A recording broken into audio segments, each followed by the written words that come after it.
Mel 2204, your pageant vlogger host. Subscribe! Magandang araw Pilipinas and good day pageant lovers! Isang magandang balita na naman para sa ating pambato ng Pilipinas para sa international competition.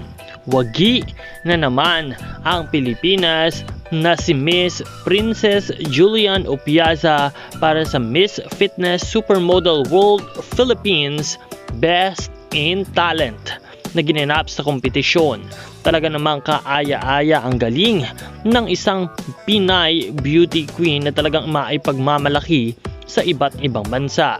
Si Princess Julian Opiaza ay kapatid ng ating bagong Miss Grand International 2025 na si Miss Christine Julian Opiaza. Kaya naman isang magandang laban ang kanyang ibinibigay din para sa bansang Pilipinas sa Miss Fitness Supermodel World 2025 competition. Nawa ay patuloy din natin siyang suportahan sa kanyang laban at patuloy na samahan sa kompetisyong ito. Maraming salamat sa panonood. Huwag kalimutan na mag-subscribe para sa lahat ng mga bagong balita at bagong updates.